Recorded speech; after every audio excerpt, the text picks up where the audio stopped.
Today I want to talk to you about the brutal reality of being an entrepreneur, because it's been 5-6 years since we turned videography from just our hobby into something that we do for money. And there's some really great moments that I look back on like, wow, that's like awesome life experiences right there. But there's been like a lot of struggles as well, and most people just see the bright side of entrepreneurship, making huge amounts of money, being your own boss, doing whatever you want. But what they don't know is like, we suffer, and we suffer a lot. You know, we work like way more hours than the normal 9 to 5 does. And that brings me to the first point. If you want to be an entrepreneur, you're signing up for a struggle. The notion of chasing our passion sounds very dreamy, and people often think that it's a super awesome thing to do, and they would tell me like, oh my god, it's so amazing how you're chasing your dreams, you're chasing your passion. But inside, it's like a complete different feeling. I'm just like feeling a bit dead, because there's just so much anxiety and uncertainty swirling around, not knowing whether things are gonna work out.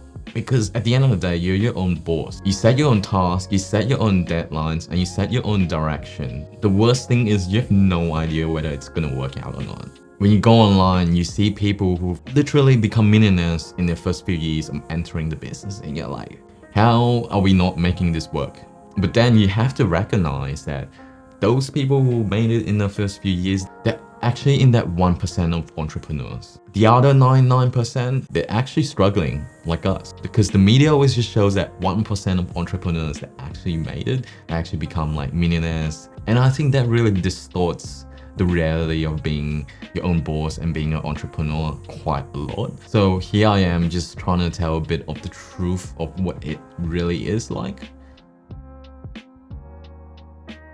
So growing up in Australia, in high school, we were actually taught that 95% of businesses would fail in the first 3 years. But when I actually looked it up recently, it actually says only 60% of businesses fail in the first 3 years. And it also says that 50% of those 60% that failed are profitable.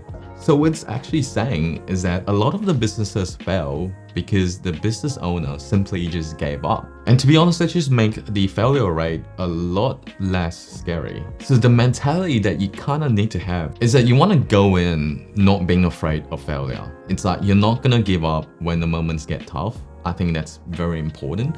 And that's something that we have to learn throughout all our struggles and challenges throughout our journey. On the other hand, I do see why some businesses fail. A lot of times it's where like life responsibilities just kind of take over, especially when you have like a family to provide for and you have kids to feed. At the end of the day, if you choose to start a business on something that you like doing, you're never gonna regret that life decision. Like no matter how it turns out, whether it fails or whether it succeeds, I think you're never gonna regret it, because you're doing something that you chose to do. Not what society wants you to do, not what your parents want you to do. It's a path that you chose yourself. Even if you fail and you don't want to start again, you could always go back to 9 to 5. At least you felt like you've tried something that you really wanted. My third point is the importance of maintaining focus and avoiding distractions. The biggest difference between being in a 9 to 5 and being an entrepreneur is the fact that you're managing your own time. When you're in a 9 to 5, there's always a set task that you gotta do that's assigned to you. That's a supervisor that's keeping you accountable, that's clear KPIs to hit. But when you're working for yourself, you need to set the direction of the business, and then from the direction, you're creating the task that you need to do. From that, you're planning out, okay, what do I need to do today? What are the deadlines that I need to hit to finish this task? And on top of that, you also need to take care of admin, you also need to take care of marketing, you also need to take care of sales. So as an entrepreneur, you're putting on a lot more hats than when you're just working in a 9 to 5. And because you're putting a lot more hats, sometimes it's easy to kind of lose focus on the most important things that you need to do to grow the business. There are times where we get distracted by emails or admin stuff like paying our bills or sorting out salaries, where we're not actually using that time to focus on these high leverage tasks that improves our business. There's also the usual suspect of social media or YouTube or video games, especially when you're working at home. There's no one keeping you accountable except for yourself, so it is kind of easy to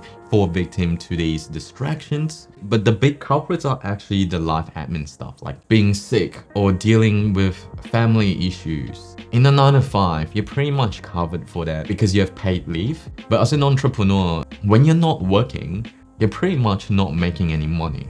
Unless you have built a system where the money is coming in when you're not working, which is pretty much like the gold standard of being an entrepreneur. But for most of us, when you're not working, we're not gonna make any money at all. So that's definitely a bit of a brutal reality that you kind of have to deal with when you become an entrepreneur. So that's it for today. That's my brutal take on what it's like to be an entrepreneur. Now, if you want to get to a place we are at right now, I suggest checking out our Filmmaker Starter Kit. It's basically a bundle of PDF templates detailing our journey of how we built this 6-figure production business. That's about it for this video. I'll see you next week. Stay focused.